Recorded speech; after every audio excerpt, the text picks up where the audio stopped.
चारधाम यात्रा 2024 के दूसरे चरण के लिए रोजाना 5,000 पंजीकरण। 15 सितंबर के बाद यात्रा फिर से पकड़ेगी रफ्तार। अब तक 33 लाख तीर्थयात्री कर चुके चारों धामों के दर्शन।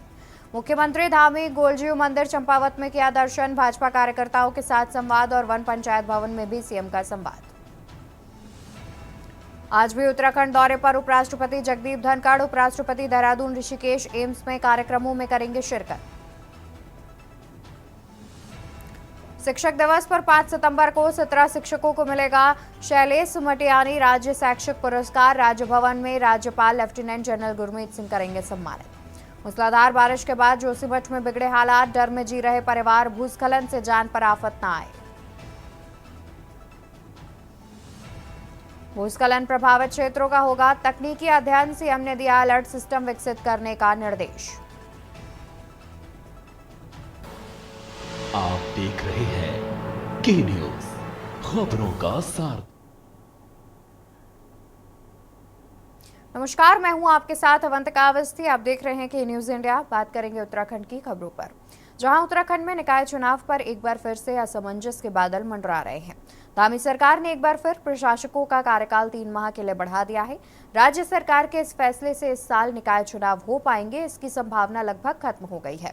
आपको बता दें कि प्रदेश के 100 नगर निकायों का 5 वर्ष का कार्यकाल पिछले साल 2 दिसंबर 2023 को खत्म होने के बाद इन्हें प्रशासकों के हवाले कर दिया गया था। इसके बाद से धामी सरकार ने जून 2024 में 3 माह के लिए प्रशासकों का कार्यकाल बढ़ा दिया था। प्रशासकों का यह कार्यकाल सितंबर माह में पूरा हो रहा था। इसको देखते हुए सरकार ने अगस्त माह में एक बार फिर 3 माह के लिए प्रशासकों का कार्यकाल बढ़ा दिया है।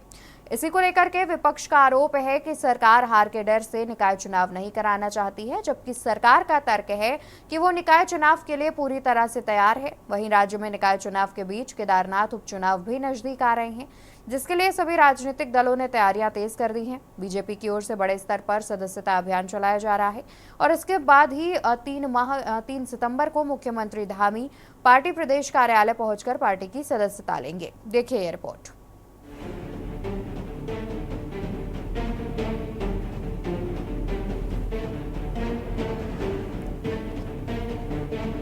देवभूमि उत्तराखंड में निकाय चुनाव लगातार टलते हुए दिखाई दे रहे हैं। राज्य सरकार ने एक बार फिर प्रशासकों का कार्यकाल 3 माह के लिए फिर बढ़ा दिया है। बता दें कि प्रदेश के 100 नगर निकायों का 5 वर्ष का कार्यकाल पिछले साल 2 दिसंबर 2023 को खत्म होने के बाद इन्हें प्रशासकों के हवाले कर दिया गया था। इसके बाद धामी सरकार ने जून और अब अगस्त महीने में भी 3 माह के लिए प्रशासकों का कार्यकाल बढ़ाया है। सरकार के इस फैसले के बाद राज्य में सियासत गर्मा गई है।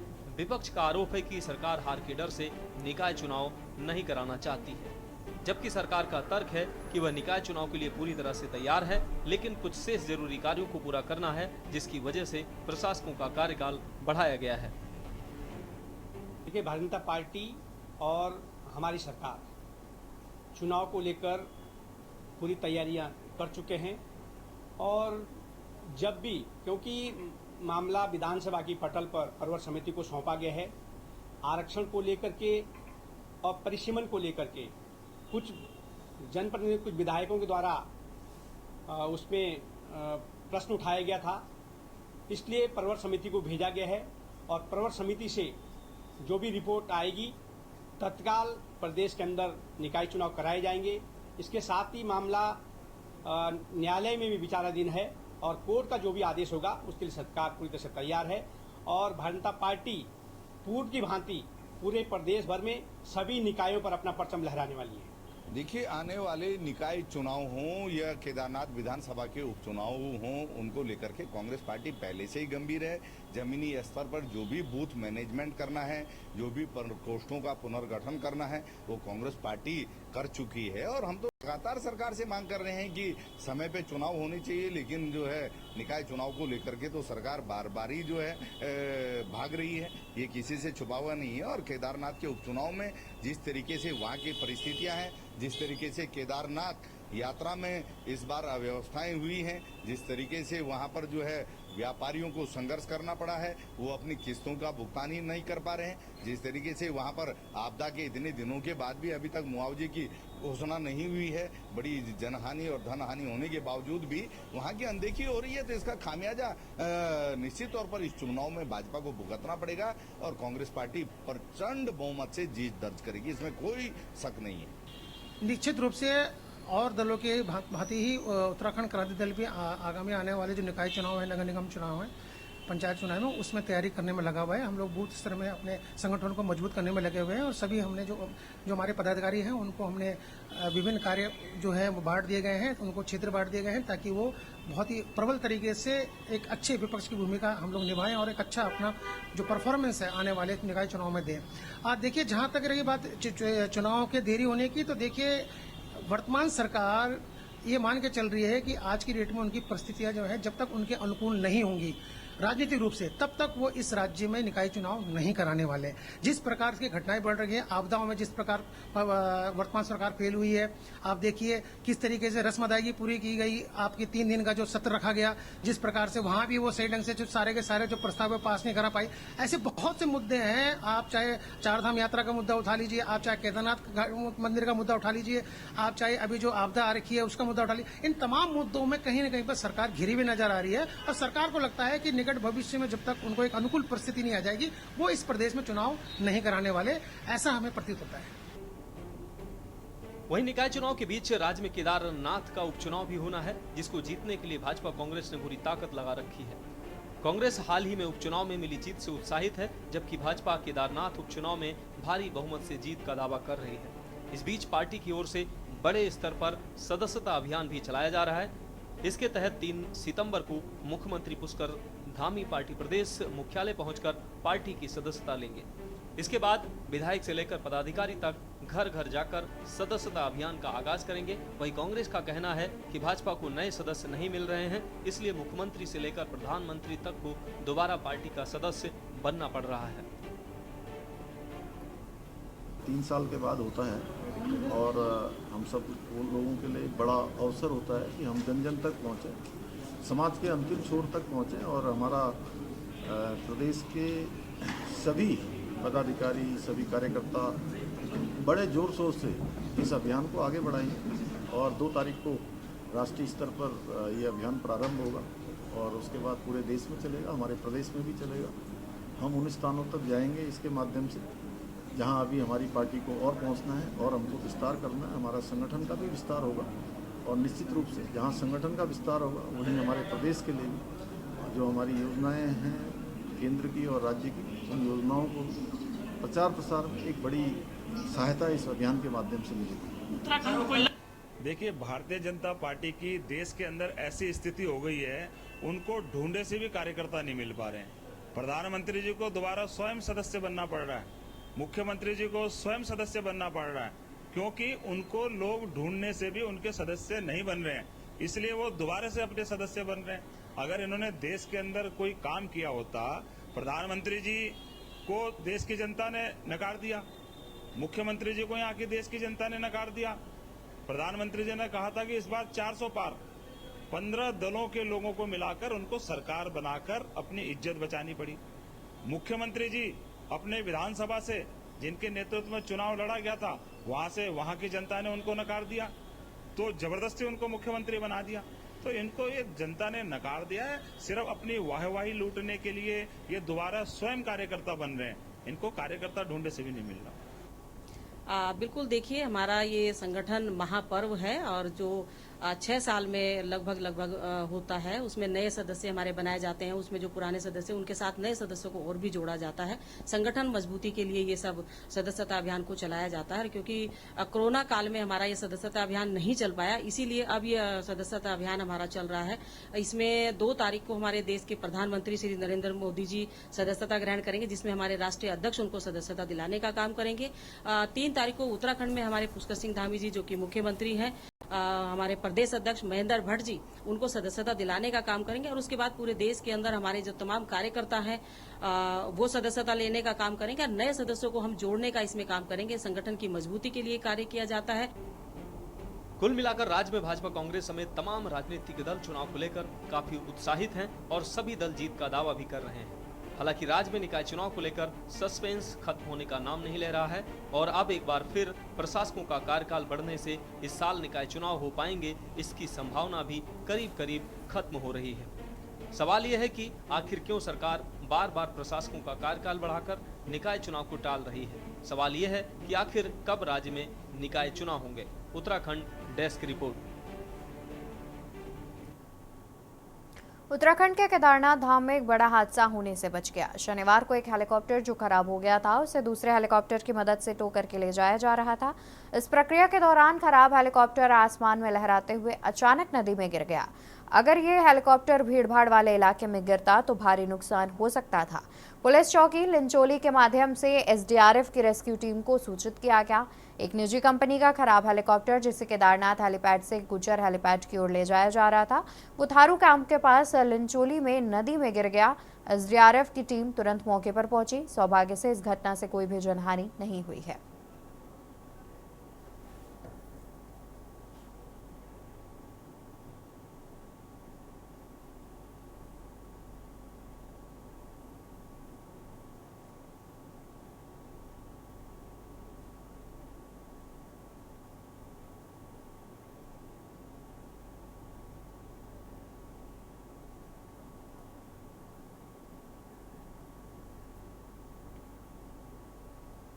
देवभूमि उत्तराखंड में बढ़ते महिला अपराधों के खिलाफ लालकुआं, बिंदुखत्ता, हल्दूचौड़ ब्लॉक कांग्रेस कमेटी ने संयुक्त रूप से विरोध प्रदर्शन करते हुए बीजेपी सरकार का पुतला दहन किया। इसके बाद कांग्रेस कार्यकर्ताओं ने लालकुआं तहसील पहुंचकर सरकार के खिलाफ नारेबाजी करते हुए राष्ट्रपति को संबोधित ज्ञापन तहसीलदार को सौंपा। वरिष्ठ कांग्रेसी नेता राम बाबू मिश्रा ने कहा कि उत्तराखंड की राजधानी देहरादून में बालिकाएं सुरक्षित नहीं है। केंद्र से लेकर राज्य तक हर जगह महिलाओं की सुरक्षा के लिए असफल रही है। चाहे वो ब्रजभूषण सिंह जो वहाँ जो ओलंपिक एसोसिएशन के अध्यक्ष थे, उन पर महिलाओं ने यौन शोषण का आरोप लगाया, वहाँ भी विफल रहे, उनको कोई सजा नहीं दे पाए। उसके बाद इनके स्वामी चिन्मयानंद थे, उनको कोई सजा नहीं दे पाए, जिन्होंने एक लौ करती बालिका के साथ लगातार बलात्कार किया।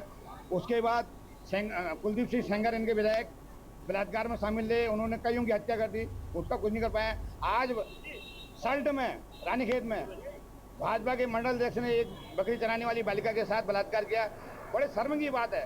भाजपा की सरकार है, महिलाओं की बात करते हैं। हमारी भाजपा सरकार से नाकामी है बेरोजगारी पे, और ये हर जगह पूरे देश में प्रदेश में आजकल यही आम बात हो गई कि छोटे बच्चियों के साथ दुष्कर्म हो रहा है। और बेरोजगारी और कई मुद्दे हैं। इस प्रकार हमारा ये आज ये धरना प्रदर्शन महामहिम राष्ट्रपति जी के लिए दिया गया और भाजपा सरकार का पुतला दहन किया गया। ये भी जहां नारी सम्मान वाली बात करती है, खुद ही नारी का सम्मान खो रही है, अपने हाथ से उनकी असमत नारियों की लूटी जा रही है। लखपति महिलाएं बनाने की ये बात करते हैं, बड़े बड़े वादे करते हैं, स्वयं सहायता महिला समूह बनाने की बात करते हैं, और एक तरफ से महिलाओं का जो है इस तरीके से अपमान हो रहा है। अंकिता हत्याकांड देख लो या कोई भी कांड आप उठा के देख लो, किसी को भी सजा, जो अपराधी जो बीजेपी से जुड़े हुए लोग हैं उनको पकड़े नहीं जा रहे, उनको सजा नहीं मिल पा रही है। उनका नारा है बेटी पढ़ाओ बेटी बचाओ, लेकिन इसका उलट हो रहा है। न बेटी, देश की बेटियां सुरक्षित नहीं है। अंकिता हत्याकांड आज तक नहीं दूसरों को सजा मिल पाई है। ऐसे बहुत हैं, ट्रेनों में बलात्कार, गाड़ियों में बलात्कार, स्कूलों में बलात्कार, छोटे छोटे बच्चों के साथ बलात्कार, इतना शर्मनाक ये सरकार कर रही है, कोई इसकी सुनवाई नहीं की जा रही। कांग्रेस तो पूरे देश में प्रदर्शन कर रही है। देखिए, वर्तमान समय में पूरे देश में महिलाएं असुरक्षित हैं, ठीक है। हर कोई अपने आप को असुरक्षित महसूस कर रहा है, और उसके साथ साथ देवभूमि उत्तराखंड में, जिसे देवभूमि कहा जाता है, वहाँ महिलाओं के साथ अपराध, बलात्कार जैसी घटनाएं दिन प्रतिदिन बढ़ रही है। लेकिन सरकार ऐसी नींद में सोई है, उसको इस बात से कोई मतलब नहीं है। कैबिनेट मंत्री गणेश जोशी ने मसूरी के विभिन्न क्षेत्रों में अतिवृष्टि के कारण हुए नुकसान का निरीक्षण किया। इस दौरान उन्होंने पिक्चर पैलेस बस स्टैंड के पास पुश्ता डहने और क्षतिग्रस्त लंडौर बाजार को जाने वाले मुख्य मार्ग का भी निरीक्षण किया। उन्होंने उपस्थित अधिकारियों को जल्द कार्य पूरा करने के निर्देश दिए हैं। साथ ही पुस्ता गिरने से हुई क्षति की पूर्ति के लिए संबंधित व्यक्ति को मुआवजा उपलब्ध कराने के लिए भी निर्देश दिए।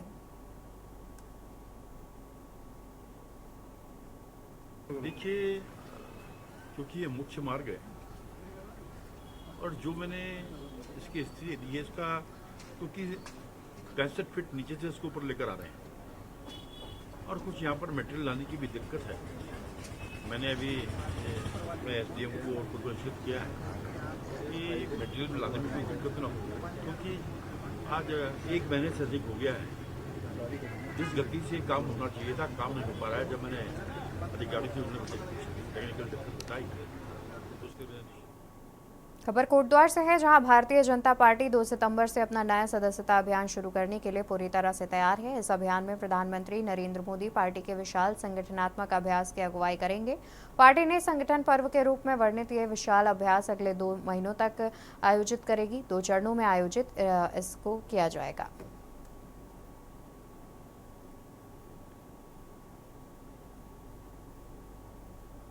भारतीय जनता पार्टी का सदस्य करके हम लोगों के लगातार कार्यक्रम चल रहे हैं।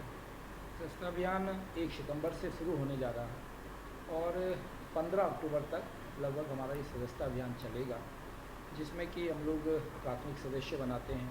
उसके बाद हम लोग जब आगे बढ़ेंगे तो फिर सक्रिय सदस्यता के रूप में हमारे कार्यकर्ताओं का फिर आगे बूथ से लेकर के और जो चुनाव प्रक्रिया आगे बढ़ती है उसको लेकर के हम लोग आगे बढ़ेंगे। तो आजकल 1 तारीख को माननीय प्रधानमंत्री जी लॉन्च करेंगे और देश के हमारे भारतीय जनता पार्टी के राष्ट्रीय अध्यक्ष माननीय प्रधानमंत्री जी को पहला भारतीय जनता पार्टी का सदस्य बनाएंगे और उसके बाद भाजपा ने देहरादून के सालावाला में सदस्यता अभियान कार्यशाला का आयोजन किया। इस दौरान कैबिनेट मंत्री गणेश जोशी ने बतौर मुख्य अतिथि शिरकत की। उन्होंने कार्यशाला का दीप प्रज्वलित कर शुभारंभ किया। उन्होंने कार्यकर्ताओं से बूथ स्तर तक पार्टी के देशव्यापी सदस्यता अभियान के सफल क्रियान्वयन करने और अपनी सहभागिता सुनिश्चित करने का भी आह्वान किया। कहा कि भाजपा विश्व की सबसे बड़ी लोकतांत्रिक पार्टी है। केंद्र और राज्य सरकार की जन कल्याणकारी योजनाओं पर भरोसा जताते हुए भाजपा सरकार की रीति नीति से प्रभावित होकर लोग भाजपा की सदस्यता ग्रहण करने के लिए उत्साहित हो रहे हैं।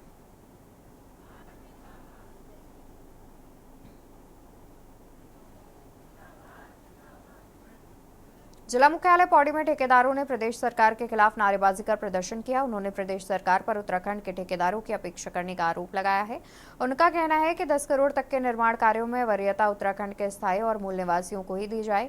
सरकार ठेकेदारों की मांगों को गंभीरता से नहीं ले रही है। उनकी समस्याओं का जल्द समाधान नहीं हुआ तो तालाबंदी कर प्रदेश व्यापी आंदोलन शुरू किया जाएगा। बृहस्पतिवार को लोक निर्माण विभाग प्रांतीय खंड पौड़ी परिसर में जिला ठेकेदार संघ ने प्रदर्शन किया। अभी उत्तराखंड 15 तारीख को बुलाएंगे, उनसे सारी बातें हो गई थी और मेरे ख्याल से नई चीफ साहब हैं जिनकी बात हम समझ रहे हैं कि उत्तराखंड में काम चल रहे हैं। तो हम इन चीफ साहब से ये कहना चाहते हैं कि 1 तारीख से सारी मशीनें भी बंद हो जाएंगी और छोटे ठेकेदार तो 1 महीने से निविदाएं नहीं खरीद रहे हैं कहीं भी। पूरे उत्तराखंड में ये हमारा आंदोलन चल रहा है और इसको हम आगे अगर सरकार नहीं मानती है तो इसको उग्र आंदोलन हम मतलब इसको करने जा रहे हैं। मुख्यमंत्री जी ने ये जबरदस्ती ये उलझा रखे छोटे ठेकेदारों को। उत्तराखंड में छोटे ठेकेदार के लिए हर दिन हर घंटे नए कानून बनाए जा रहे हैं और जिससे उत्तराखंड का ठेकेदार छोटा ठेकेदार बहुत परेशान हो रखा है, जिसमें रजिस्ट्रेशन की बाध्यता है, छोटे टेंडरों को करना है, GST का भी अभी उन्होंने एक नया नियम कल ही जारी किया, मतलब कि जो टेंडर तब खरीद पाएगा जब GST क्लियर होगा, नो ड्यूज होगा। ये मेरे स्तर से नहीं, ये उच्च स्तर से माननीय मुख्यमंत्री जी स्तर से, हमारे सचिव महोदय के स्तर से, हमारे PWD मिनिस्टर के स्तर, सभी स्तर से ये निर्देश है कि जितने भी हमने अपने जितनी GPS माउंटेड हमारी सारी JCBs है, हमारी हर जनपद में वेबसाइट पे, हमारे हर जनपद की वेबसाइट पे सबके एक्शन, AE, JE सबके और इवन ऑपरेटर तक के मोबाइल नंबर पड़े हुए हैं। तो हमारा अभी ये एक अल्टीमेटम है कि सरकार के लिए कि हमारे जो भी हमारे जो मुद्दे हैं वो होते हैं, नहीं तो 1 तारीख से सारी JCB बंद हो जाएगी, ऑफिस में ताला बंद हो जाएगा। हल्द्वानी में रेलवे ने सुप्रीम कोर्ट के निर्देश के बाद बनभूलपुरा में रेलवे के अतिक्रमण हुई भूमि का सर्वे शुरू किया। ये वही बनभूलपुरा क्षेत्र है जहां फरवरी में अतिक्रमण हटाने गए प्रशासन, नगर निगम और पुलिस टीम पर पथराव, आगजनी और फायरिंग की गई थी। हल्द्वानी के बनभूलपुरा में रेलवे की भूमि पर मुस्लिम समाज के लोगों ने अतिक्रमण कर 4000 से ज्यादा मकान बना दिए हैं, जिन्हें तोड़ने का हाईकोर्ट ने 2022 में आदेश दिया था, लेकिन सुप्रीम कोर्ट में मामला जाने के बाद अब दोबारा से पूरी जमीन का सर्वे किया जाना है।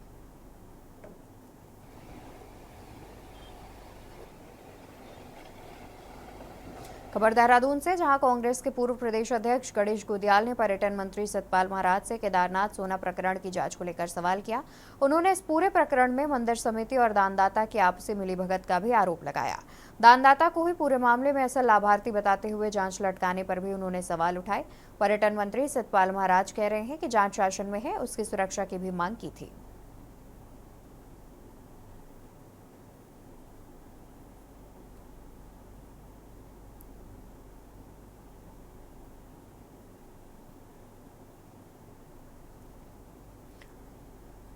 सुप्रीम कोर्ट के आदेश के बाद एक बार फिर बार काउंसिल ऑफ इंडिया के निर्देश के क्रम में उत्तराखंड बार काउंसिल के नए अधिवक्ताओं के पंजीकरण शुल्क को घटा दिया गया।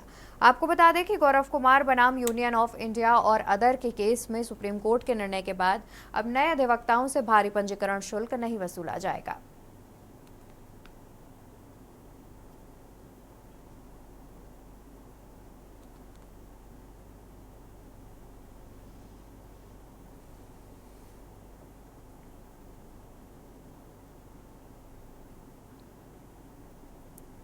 उत्तराखंड खबरों में फिलहाल के लिए इतना ही। आप देखते रहिए के न्यूज़ इंडिया। नमस्कार।